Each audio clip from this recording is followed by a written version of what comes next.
আজ রান্না করছি মুরগির মাংস দিয়ে ছোলার ডাল।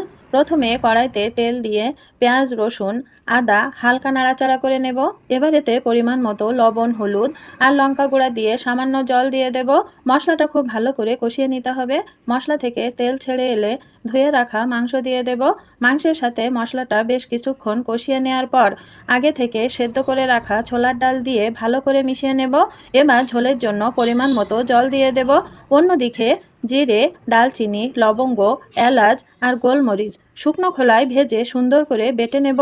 এই ভাজা মশলাটাই রান্নার আসল স্বাদ আনবে।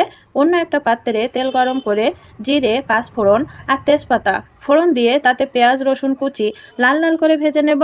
ডাল ফুটে উঠলে এই ফোড়নটা উপর থেকে দিয়ে দেব। সব শেষে এই বাটা মশলা আর কয়েকটা কাঁচা লঙ্কা দিয়ে দেব। দেখলেন তো কত সহজেই তৈরি হয়ে গেল এই মজাদার রান্নাটি। আপনারা বাড়িতে এভাবে ট্রাই করে দেখবেন আর কেমন হলো তা কমেন্ট করে জানাবেন।